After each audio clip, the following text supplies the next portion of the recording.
पुरी की घटना है। इस पे बिलीव ना हो, अपने बिलीव के लिए महाभारत पढ़ लो, अपने विश्वास के लिए महाभारत पढ़ लो। महाभारत में प्रत्येक समय पांडव, अगर कृष्ण का साथ चाहिए तो तुम्हें अपने आप को पांडव ही समझना होगा, चाहे जो स्थिति हो जाए, लेकिन मेरा विश्वास भगवान से नहीं हिलने देना है।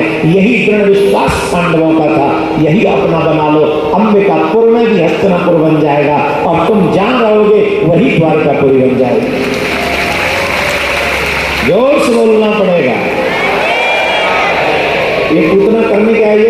बच्चों को मारने। अब एक बात बताओ, जो भगवान के संग खेलेंगे, भगवान के समय में जो अवतरित होके आए हैं, जन्म लेके आए, वो साधारण बच्चे होंगे? बोलो, साधारण होंगे?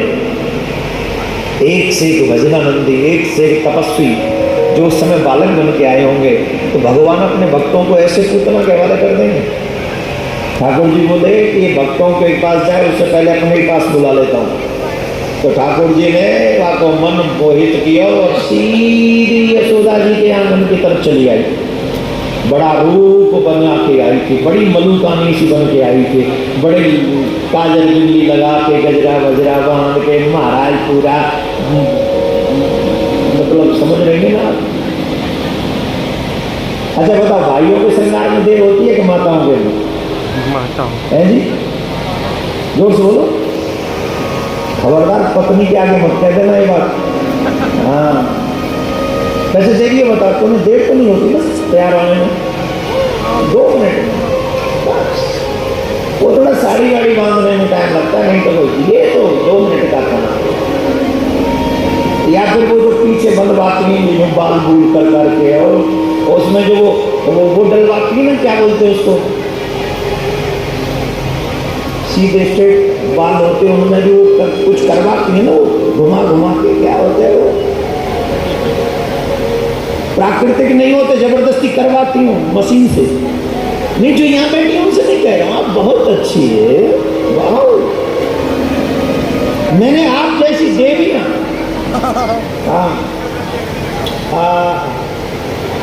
हे प्रभु कृपा करो, दया करो नाथ। अच्छा, कौन कौन करवा के आए? गुम्बा गुम्बा के या नहीं? माता बहनों को थोड़ा समय लगता, लगना भी चाहिए। 16 श्रृंगार इन्हीं के लिए, पुरुषों के लिए थोड़ी है। इसलिए सुहागिन स्त्री को 16 श्रृंगार ही करने चाहिए जब भी अपने पर। लेकिन 16 श्रृंगार ये थोड़ी आते होंगे उसमें, 16 में पंडित जी आते क्या ये बाल यूं टेढ़े करवाने, क्या बोलते उसको है? हाँ, वही जो अभी आप कह रहे हैं, एकदम वही जो आपने अभी अभी कहा, करली करली है। बड़ा अच्छा। तो ये शायद 16 श्रृंगार में मेरे विचार से नहीं आता, वो माताओं ने 17 में ईजाद किया है, एक्स्ट्रा होना भी चाहिए। साइंस प्रगति कर रहा है, तो एक तो हो जाए, कोई बात नहीं, अच्छी बात, गुड लक। तो पूतना भी बड़ा सुंदर श्रृंगार करके, आप पूछो कितना श्रृंगार करके गई पूतना, पूछो पूछो। हाँ, ऐसे ही अभी तो वक्त बता, सब्र करो, शांति रखो, सुनो, बताते। इतनी सुंदर बन के गई कि ब्रजवासी यूं सोचने लगे कि स्वयं लक्ष्मी पृथ्वी पे आई है। इतनी सुंदर बन के पूतना गई। लक्ष्मी जी के तो एक हाथ में कमल है, ये दोनों हाथों में कमल लेके ये घुमामती रह गई। लक्ष्मी जी के एक हाथ में कमल है, ये दोनों हाथों से कमल घुमामती गई जा रही है। और जो ताऊ की इतनी हिम्मत, साहस नहीं भयो कि ये पूछ ले तू कहाँ पे आई है और कहाँ जा रही है। ये पुरुषों का स्वभाव होता है मोस्टली और नॉर्मल, कि जब भी कोई सुंदर स्त्री देखे तो इधर देखे बिना मानते नहीं है। हाँ या ना? है बोलो। और देवियां तो बिल्कुल भी नहीं देखती हैंडसम कोई हो तो, बिल्कुल भी नहीं, उधर झांकती भी नहीं, बेकार की बात। हाँ या ना? देखती है कि नहीं? एक बड़ी बड़ी मैया कह रही है नहीं मैया अब कहाँ दिखेंगे, अब साहस, अब आंखों में वो रोशनी नहीं कि न तो हैंड दिखे न पंप दिखे, अब कुछ नहीं। राधे राधे बोलना। मैया मना कर रही थी आपकी उम्र के हिसाब से सही है, पर बात तो यही है स्त्री हो या पुरुष एक दूसरे में सुंदरता देखने की दोनों की आदत होती है और यही माया है, इसी को माया कहते हैं। महाराज पूतना इतनी सुंदर बन के गई कि काऊ की जिस सास ने घर में पूछ ले तू काई कहाँ पे आई है, और वो मुस्कुराती गई मोहती सबको नंद बाबा के भवन में चली गई। मैया यशोदा भी देखती रह गई। मैया यशोदा ने कही तू मेरे लाला खिला, मैं तेरे ताजी भोजन बनाऊं। वो लाला खिलावे के लिए गई। ठाकुर जी ने वह पूतना को देख के अपने नेत्र बंद कर लिए। सावधानी से सुनना कथा, ब्रजभाषा में बोल रहा हूं जो हमारे थोड़ा और एक्स्ट्रा एफर्ट करियो सुनवे को समझवे को। जैसे ही पूतना कन्हैया के पास में गई, कन्हैया ने नेत्र बंद कर लिए। काय काजे पूतना देखनी नहीं है। क्यों नहीं देखनी पूतना है? इसलिए मैं बता, या हमारे ने देखी पूतना कि पूतना कपट करके गई है। कौन कौन भगवान से मिलना चाहते हैं? पक्का सुनो, हम जिस व्यक्ति से मिलना चाहते हैं, जिस व्यक्ति को हम पसंद करते हैं, तो उसकी पसंद नापसंद दोनों का ध्यान करते हैं। उसे पसंद क्या है, उसे नापसंद क्या है, और हम वही करते हैं जो उसे पसंद है। राइट? तो हम जब वो करेंगे उसे पसंद है तो वो हमें पसंद करेगा, नॉर्मली बात है। भगवान को चाहने वालों को यह ध्यान रखना चाहिए कि भगवान को पसंद क्या है। आप और हम सब कथा में बैठकर कह देते हैं हमें भगवान से प्रेम है, भगवान से प्रेम है, लेकिन भगवान को जिन जिन से प्रेम है उनसे तो आपको प्रेम है ही नहीं। आप अगर चाहते हो कि भगवान का प्रेम आपको प्राप्त हो तो सबसे पहले भगवान को जो प्रिय लगता है उससे प्रेम वो स्वभाव बनाना शुरू करो। उनको क्या प्रिय है? भगवान कहते हैं मोहि कपट छल छिद्र न भावा, निर्मल मन जन सो मोहि पावा। जिसका मन निर्मल है वही मुझे प्राप्त कर सकता है। जिसके मन में कपट है, छल है, ईर्ष्या है, वो मुझे कदापि प्राप्त नहीं कर सकता। कपट किसको कहते हैं? दिल में कुछ है, जुबान पे कुछ है, इसे कपट कहते हैं। और आज 99% व्यक्ति कपटी है। हाँ जी कि ना जी? बोलो जी। जो सामने आकर आप लोगों की प्रशंसा करते हैं वही आपके पीठ पीछे आपकी निंदा करते हैं, बुराई करते हैं। बाहर मत जाओ, तुम्हारे घर वाले हैं, बाहर जाने की आवश्यकता नहीं। बोलो हाँ या ना? तुम्हारे घर वाले सब प्रशंसा करते हैं तुम्हारी? बोलो बोलो हाँ हाँ मैं तो बोलो। और सामने आके सर आपकी वजह से सब, हाँ गजब। ये क्या है? ये कपट है। अच्छा ये कपट संसार तक रहे तो भी ठीक, ये भगवान तक है। भगवान तक हम ये कपट पहुंचा देते हैं। जब भगवान कुछ थोड़ी सी भी कृपा, वैसे तो भगवान की कृपा कभी कम नहीं होती, हम एक क्षण में अपना स्वभाव बदल लेते हैं। भगवान ने पूतना को नहीं देखा, रीजन वो कपट करके गई है। आप सबसे मेरा एक आग्रह है, जो भगवान से मिलना चाहते हैं आप अपने मन का कपट का त्याग कर दीजिए। आज आपको ऐसी कथा सुनाए जो आपने आज तक न सुनी हो। सुनाए? सुना? सुनी नहीं होगी। कई बार सारी चीजें सही होती हैं, लेकिन जाने अनजाने में हम लोगों से वैष्णव अपराध होता है, जिसके कारण भगवत कृपा नहीं हो पाती, भगवत दर्शन नहीं हो पाते। और ये वैष्णव अपराध आज के युग में बहुत इजी हो गया है कि हम सबसे बन जाता है, हम सबसे बन जाता है। जैसे आप ही के पड़ोस में कोई भक्त रहते हो, भगवान नारायण की पूजा कर रहे थे, मंगल पाठ कर रहे थे, स्तुति सुना रहे थे, भगवान संयोग से उसी समय नारद जी महाराज आ गए। और नारद जी महाराज हैं प्रहलाद जी महाराज के गुरु। कौन है? गुरुदेव भगवान, गुरु जी। द्वारपाल ने आके कहा कि गुरुदेव भगवान पधारे। पूजा हो चुकी थी, अर्चन बंधन चल रहा था, तो नारद जी आ गए, गुरु जी आ गए, ये सुना तो उनको लगा कि मैं अब क्या करूं, अब थोड़ी सी पूजा रह गई है, बंधन रह गया, ऐसे होकर चलो फिर चलूंगा।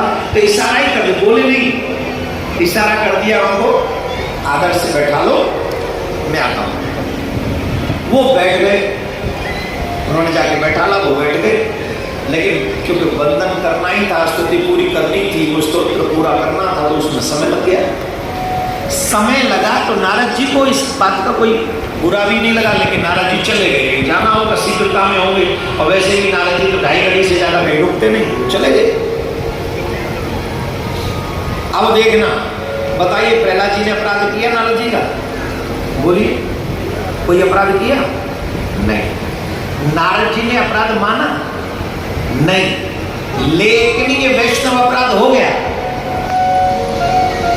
अब इसके कुछ देर बाद, कुछ ही देर बाद अचानक से प्रहलाद जी का विचार बदला।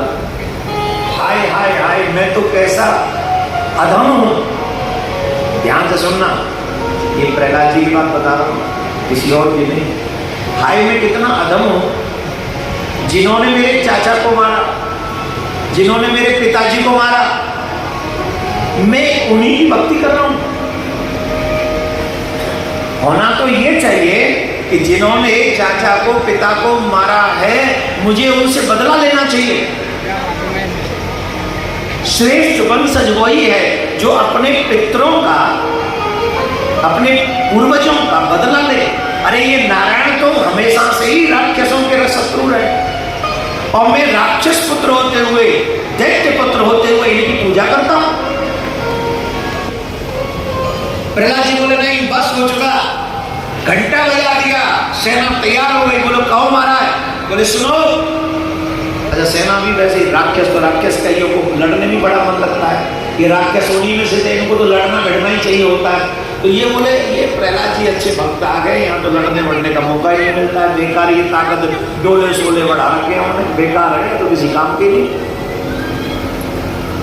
जैसे ही प्रहलाद जी ने कहा सुनो तैयार हो जाओ, नारायण से युद्ध करेंगे और नारायण को युद्ध में परास्त करेंगे। जिन्होंने हमारे चाचा को वध किया है, जिन्होंने हमारे पिता का वध किया है, हम बदला लेंगे उनसे। महाराज राक्षसों में तो खुशी की लहर लौट गई कि चलो अब कुछ तो हुआ कम से कम, ये तो माला ही नहीं छोड़ देते, अब भाला तो पकड़ा कम से कम। सभी सनातनियों से मेरा निवेदन है, तुम जिन जिन देवी देवताओं की पूजा करते हो सबके हाथ में शस्त्र है कि नहीं? एक देवता बताओ जिसके हाथ में शस्त्र ना हो? देवियों के भी हाथ में शस्त्र है। इसलिए मेरा निवेदन है, हाथ में माला भी रखो और दूसरे हाथ में। जैसे ही संत को देखा तुरंत रथ से कूद गए और रथ से उतर गए, और रथ से उतर कर जाकर संत के चरणों में साष्टांग विधिवत प्रणाम किया। आजकल लोगों को प्रणाम करना भी नहीं आता साहब, आजकल तो किसी का कोई आदर नहीं करना, अपने आप में ही मस्त रहते हैं, अपने आप में ही बस क्या कहें, कुछ कह नहीं सकते। प्रहलाद जी महाराज नारायण से लड़ने जा रहे हैं, संत को देखकर रथ से उतर गए, साष्टांग दंडवत किया, साष्टांग दंडवत किया। और प्रहलाद जी महाराज ने कहा प्रभु, वो क्या कर रहे थे? लकड़ी लेके जा रहे थे। तो संत से बोले हे प्रभु आप कृपा करिए, ये लकड़ी में आपके आश्रम तक पहुंचा के आता हूं। संत बोले नहीं, तपस्वी का सेवक तपस्वी स्वयं होता है। ध्यान से सुनिएगा, तपस्वी का सेवक, तपस्वी स्वयं होता है। किसी भी तपस्वी को, किसी भी साधक को अपने दास दासी नहीं रखने चाहिए, नहीं तो तपस्या में विघ्न पड़ता है। इसलिए हम स्वयं कार्य करेंगे। बोले नहीं महाराज, दास को कोई अवसर दे दीजिए, दास को सेवा करने दीजिए। बोले नहीं, हम ये सेवा नहीं करवाते। प्रहलाद जी बोले ये तो बड़ा मुश्किल है, सेवा करने का उनका मन हो रहा था, लेकिन वो कह रहे थे अच्छा चलो ठीक है, ज्यादा कोई बात नहीं, तुम जिद कर रहे हो तो एक काम करो। बोले क्या? बोले ये जो लकड़ी पड़ी हुई है ना, इसको उठा के सिर्फ हमारे हाथ में दे दो, हम इसी को तुम्हारी सेवा समझ लेंगे। प्रहलाद जी बोले ये भी बड़ी कृपा है, कुछ तो सेवा दी संतों ने। तो संत ऐसी सेवा देते नहीं है किसी को, और मिल जाए तो अपना परम सौभाग्य समझना। तुम्हारी एक सेवा तुम्हारे हजारों जन्मों के पापों को नष्ट कर सकती है। अगर संत ने कोई एक सेवा तुम्हें बता दी, हजारों जन्मों के पाप नष्ट हो जाएंगे। प्रहलाद जी जैसा सम्राट वो सेवा के लिए तरस रहे कि कोई सेवा दे दो। बोले नहीं। बोले कुछ तो, बोले ये लकड़ी उठा के दे दो। अब महाराज प्रहलाद जी लकड़ी उठा रहे, लकड़ी उठा रहे। सारण नहीं था प्रहलाद जी, भयंकर बल था प्रहलाद जी में, लेकिन वो लकड़ी नहीं उठा पा रहे। वो लकड़ी प्रहलाद जी उठा नहीं पा रहे। और जानते हो, शेष के सिर पे विराजमान ये पृथ्वी, शेष के सिर से 4 अंगुल उठ गई। प्रहलाद जी का बल देखो, शेष के सिर पे रखी हुई पृथ्वी उससे 4 अंगुल ऊपर उठ गई, लेकिन लकड़ी नहीं उठी। मूर्छित होने लग गए प्रहलाद जी। तब संत ने कहा तुमसे लकड़ी तो उठती नहीं, नारायण से युद्ध करने जा रहे हो, कैसे नारायण को हरा पाओगे जरा बताओ। तुमसे लकड़ी तो उठती नहीं। प्रहलाद जी बोले निश्चित आप कोई विभूति, निश्चित आप कोई साधारण नहीं है। चरणों में लेट गए, मुझे आप दास का अपराध क्षमा करें, आप बताएं आप कौन है। तुरंत संत में से नारायण भगवान प्रकट हुए। बोलो नारायण भगवान की जय। नारायण भगवान प्रकट हुए और नारायण भगवान ने कहा मैं ही हूं जिससे तुम लड़ने आए। महाराज प्रहलाद जी सर पकड़ के फूट फूट के रोने लगे। हाय नाथ, मेरे हृदय में ये भाव कैसे उत्पन्न हो गया, मुझसे ये क्या अपराध हो गया, मैं आपके प्रति ऐसा द्वेष कैसे उत्पन्न कर लिया, मेरे मन में कैसे आ गया। नारायण कहते हैं तुमने जानबूझ के कोई अपराध नहीं किया नहीं है तुमने, और ना ही जिनके प्रति वैष्णव अपराध हुआ उन्होंने उसको अपराध माना है, परंतु यह अपराध बना कि तुमने अपने गुरुजी के आने पर भी मेरी पूजा चालू रखी, मेरी पूजा जारी रखी, और अपने गुरु का आकर बाहर तुमने स्वागत नहीं किया। अगर तुम मेरी पूजा बीच में छोड़कर अपने गुरु का स्वागत करने के लिए जाते, नाराज जी का स्वागत करने के लिए जाते, मैं उससे ज्यादा तुमसे प्रसन्न हो जाता, और तुम पर मेरी कृपा तो है ही हमेशा।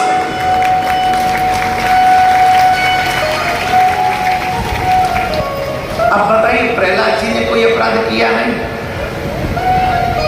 नारद जी ने उसको अपराध माना नहीं, लेकिन कुभाव देखिए कैसे प्रहलाद जी जैसे भक्त के हृदय में नारायण से लड़ने की विचार आ गई। इसलिए हमारे यहाँ पर मैंने कितनी बार कथाओं के माध्यम से कहा 3 का अपराध मत करना, ब्राह्मण, साधु और भक्त, कभी अपराध ना हो जाए तुमसे।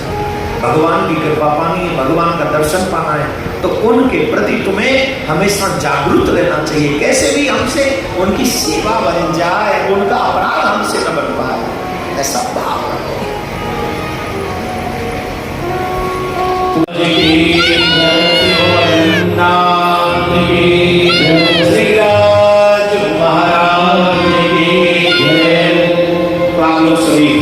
अपने अपने स्थान पर बैठे रहेंगे। यहाँ से 15 मिनट लगेंगे आपको परिक्रमा करना। हम और आप सभी विनायक भगवान की परिक्रमा करेंगे, और हमारे जिजमान परिवार ने जो 56 भोग लगाया है आप उसका भी दर्शन करेंगे, और मानसिक तौर पर ये भाव रखें कि ये 56 भोग हम सभी लगा रहे हैं। तो कोई खड़ा नहीं हो, 5 मिनट बैठ जाए, सभी बैठ जाएंगे और पूजन प्रारंभ करेंगे, उसके बाद परिक्रमा करेंगे। बोलो गिरिराज धरणी की जय। आइए हम सभी भगवान श्री कृष्ण ने जिस प्रकार सब ब्रजवासियों के साथ पहले गिरिराज भगवान की पूजा अर्चना 56 भोग लगाकर उनका भोग लगाया, उनकी पूजा की, अर्चना की, उसके बाद सब ब्रजवासियों ने परिक्रमा के लिए भगवान श्री कृष्ण के साथ गए।